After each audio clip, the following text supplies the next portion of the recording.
right, to be able to solve, other than the right angle triangle, other than the right angle. Now, if I don't have a right angle, what do I use? And this is what we're going to learn about today. Okay? There's two laws that we can use when we don't have right angle triangles. What do we call the triangle that's not right angle? Oblique. Oblique. All right. So there's two laws that we can use with oblique triangles. And the two laws are called the sine law and the cosine law. Okay?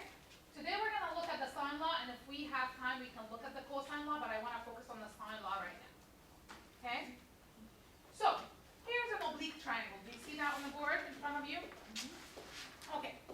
So you see that it's an oblique triangle because it doesn't have any 90-degree angle. Okay? It happens to have two of the same angle, which that's fine. That's not going to change anything. Okay?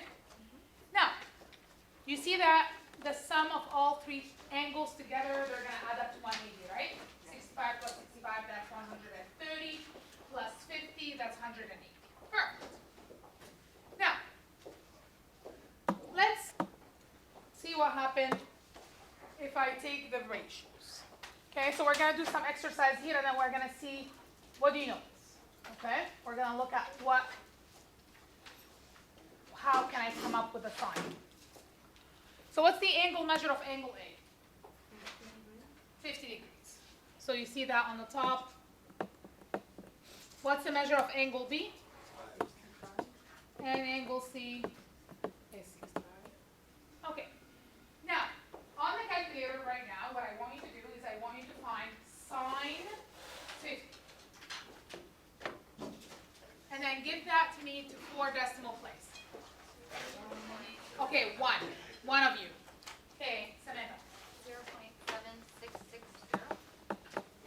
What's after the 0? 4. Okay. Okay. Now I want sine 65. Who wants to give me that? Go ahead.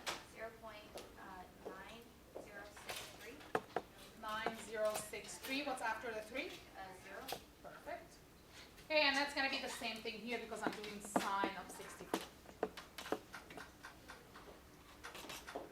Okay, so far all what I did is I did sine of this, right? Okay, now let's see what side A is. So if you look at this triangle here, if this is angle A, where would side A be?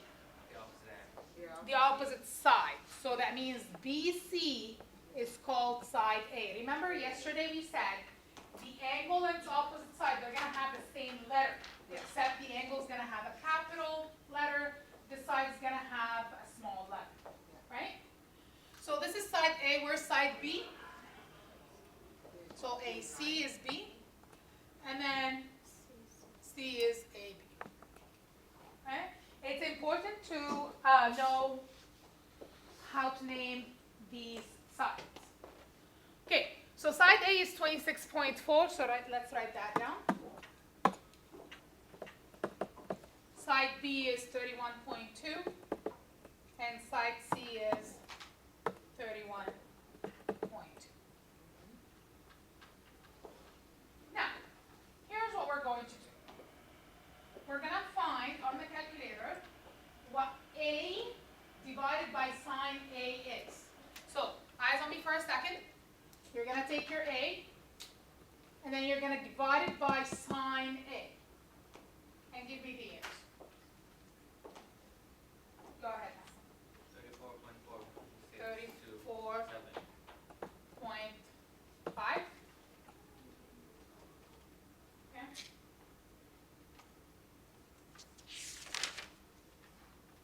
Are you sure? Okay, yeah, 4, 6, yeah. Okay, how about 31.2, because that's side B, and then we're going to divide it by sine B, which is 0.906. 34.4. For what? 4.2.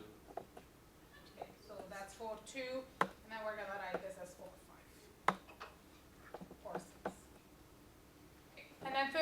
0.2 divided by 0.9063, that's going to be the same.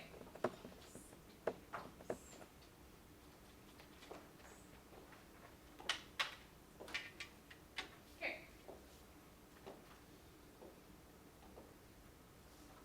Now let's do the reciprocal. So we're going to do sine A over A. We're going to do sine B over B. We're going to do sine C over C. So we're going to take this sine A, and then which is 0.7660, and divide it by 26.4. What do we get? Yeah. 0.02. No. Okay. Now if I take sine of 65, which is 0.9063, and divide it by 31.2, what do I get? 0.029. Yeah? And I'm assuming it's the same thing for this one because it's the same numbers. Okay?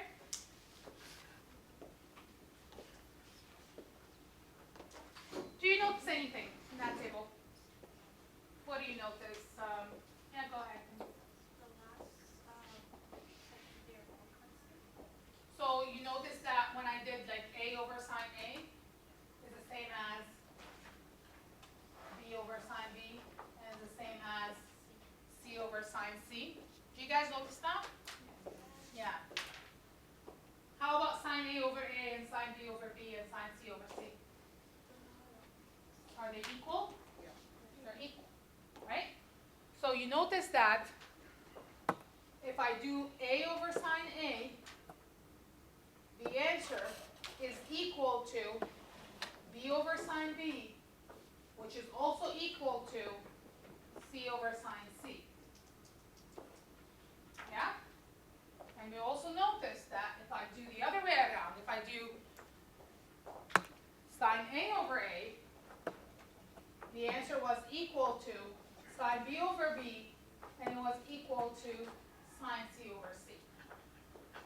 Do you think that's a coincidence?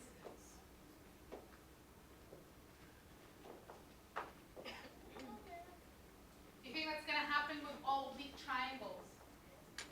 Yes, it is. And this is where the sine law comes from. So the sine law says that if you take the side and divide it by sine of the angle for the opposite angle, they're going to be equal. The ratios are going to be equal. So the formula becomes A over sine A is equal to B over sine B, and is equal to C over sine C. As long as you have the angle on its opposite side. Okay? And same thing will happen if you actually take the sine for it first. So if you do sine A over A, it's going to equal to sine B over B, and it's going to equal to sine C over C. This is the sine law.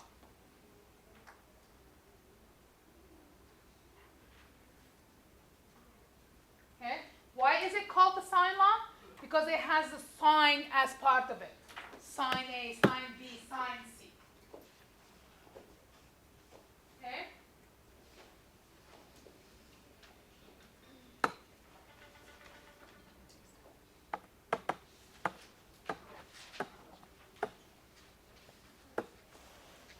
So when do I use each one? Okay? So you're going to have to pick one of the formulas when you're solving. This formula, where the angle is on top, you want to use it when you're solving for angles. Okay? So when you're finding an angle, then you want to use this formula because your angle is on the top. Okay? When you're solving for the side, then you want to use this formula because the side is on the top. Otherwise, the math is going to be messier. Okay? So you ask yourself, am I solving for a side or am I solving for an angle? And if you're solving for a side, you use the second formula. If you're solving for an angle, you use the first formula. Does that make sense? Okay. Now, can you use sine law all the time with oblique triangles? No. There's two cases when you can use sine law. Okay? In both cases, you need to have an angle and its opposite side. If you don't have the angle and the opposite side, then you can't use sine law. Okay?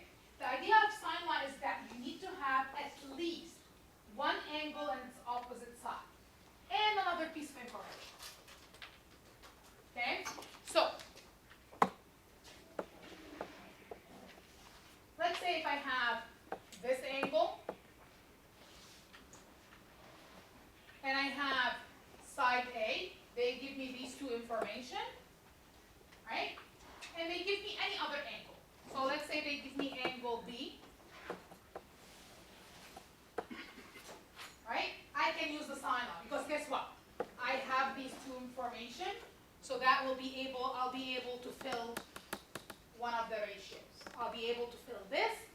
I know angle B, then I can solve for side B. Okay? You always have to use the angle and its opposite side when it comes to the sine law. Okay? So, this would be this scenario. So you can solve for the side when two angles and any side are given. The other option would be if they give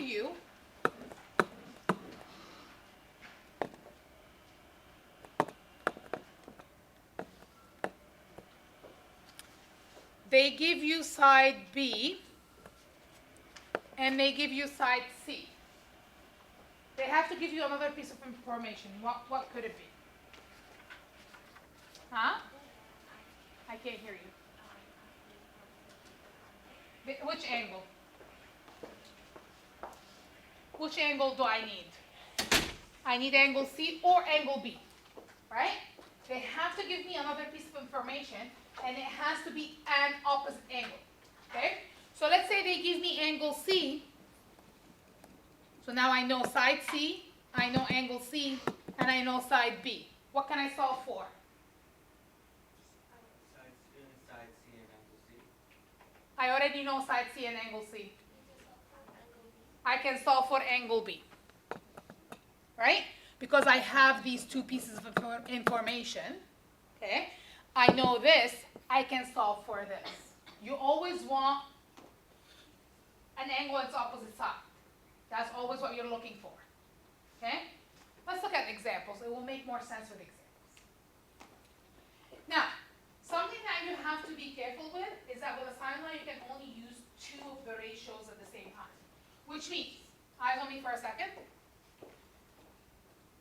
You can use, let's say, these two, okay? Or you could use these two, okay? As long as you're only using two of the ratios. Or you could use these two, okay? Same with the second formula, okay? You're going to have to pick which ratios you're going to use, okay? Now my question to you guys, what if my triangle is called XYZ?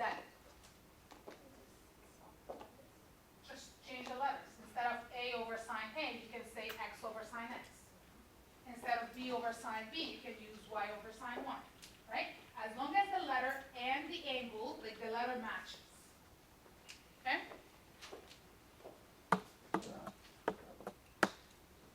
Look at this example. So they want me to find side C. What did they give me? Hands. Yes, dear. Side B, angle B, and angle C. So they gave me angle B. They gave me side B. They gave me angle C. And they're asking me to look for side C. do you see that they give me an angle and its opposite side? Okay? You see that they gave me this. Right? That means I can use sine law. Okay? Now, so which ratios I'm going to pick here? First of all, you're looking for a side, correct? Yeah. Which formula are you going to use? The first one or the second one? Second one, because the side is on the top, right? So this one I use when I'm looking for side. Now, because B and C, they gave me B and C. Which ones do I use? B over sine B and C over sine C. This is how you choose. Okay? So let's write this down. So I'm going to write the formula down. B over sine B equal to C over sine C. When I write these formulas down, I should know at least 3 pieces of information. And I should know 3 pieces of information, and only one that's going to be missing. Okay? Do I know side B? What is it? So it's going to be 32 divided by sine 60. Do I know side C? No. I keep it as letter C because that's what I'm looking for. Do I know angle C? It's sine 40.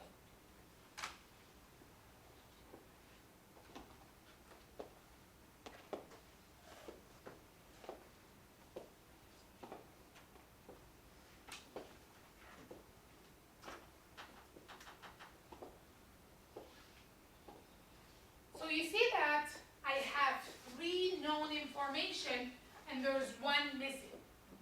So I want to isolate for that one. And to isolate for that one, I only need to bring this part to this side. And I can do that by doing like kind of half cross multiply, right? By bringing the sine 40 over as a multiplication. Okay? I call it half cross multiply. Okay? So you see that I'm going to have to multiply the 32 by the sine 40, and then I have to divide by the sine 60. Okay? So on the calculator, you're going to do 32 times sine 40, and then you're going to divide by sine 60.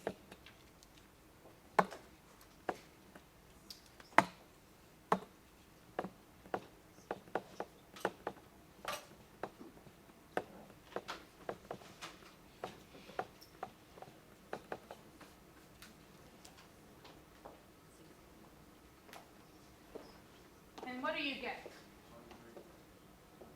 Yeah. It's a side. How many units do I need? So 23.3. That's right. Good. Excellent job. And then what's my unit?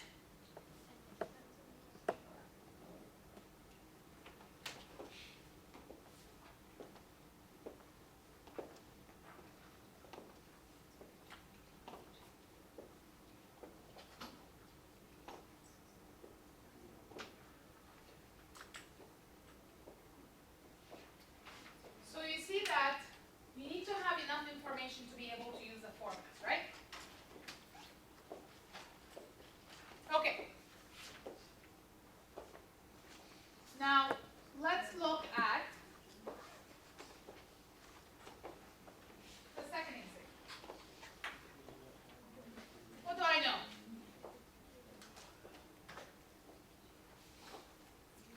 Ahmed? Side C, side B, and angle B. Okay, I know side C and, Side B and angle B. okay, side C, side B, and angle B. Do I have an angle in its opposite side? Yes. Do I have an angle in its opposite side? Yes. B. I have an angle in its opposite side. Right?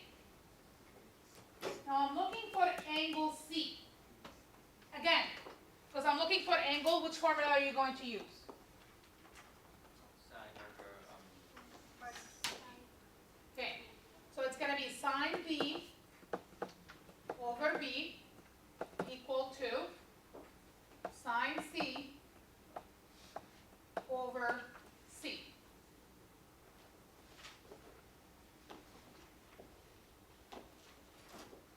Okay, what do I do? Do I know angle B? So I have to write sine 60 over 50 equals to sine C over 35. So you see in this case, I'm looking for the angle C. The way you write this is very important. You can't just scribble numbers and letters everywhere. You see how I write my things? Nice and neat and everything is clear. This is what I'm expecting from you guys. You can't just write things without the proper letters and the proper division, the proper equal. Okay? Now, what do you think we need to do here to isolate for sine C?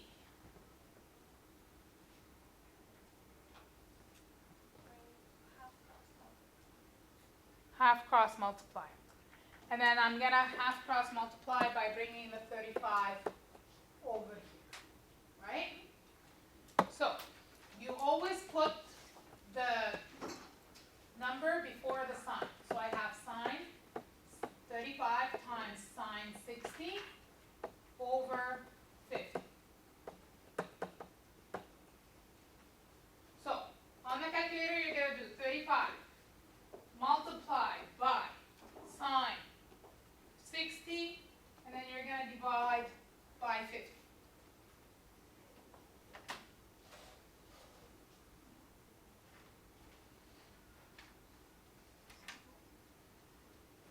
Just make sure that you find this first, and then divide by 50.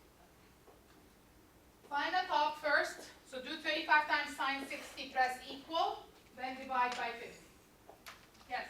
What do we have? Huh? Same number? 0. Okay. 0.6.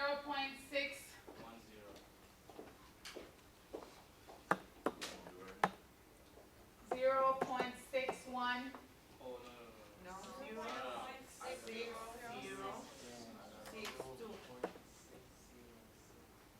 Okay. And that's equal to sine C. Did I find angle C yet? No, you have to No. use inverse sine. Sine inverse. I got 0.73. Yeah, 0.732. No, because you have to close your bracket before you divide by 50. And then, so you have to do 35 times sine 60, and then find the answer, and then divide by 50, and that would be, where's your change button? How do you change that? No, how do you change it to decimal? It's not here. Okay, so in order to find angle C, I have to do the sine inverse. Remember yesterday, we talked about this. Every time you have to find an angle, you have to do the inverse. Okay? So, in order for me to find angle C, I have to do sine inverse of 0.6062. And what do you have when you do that on the calculator? 7 degrees.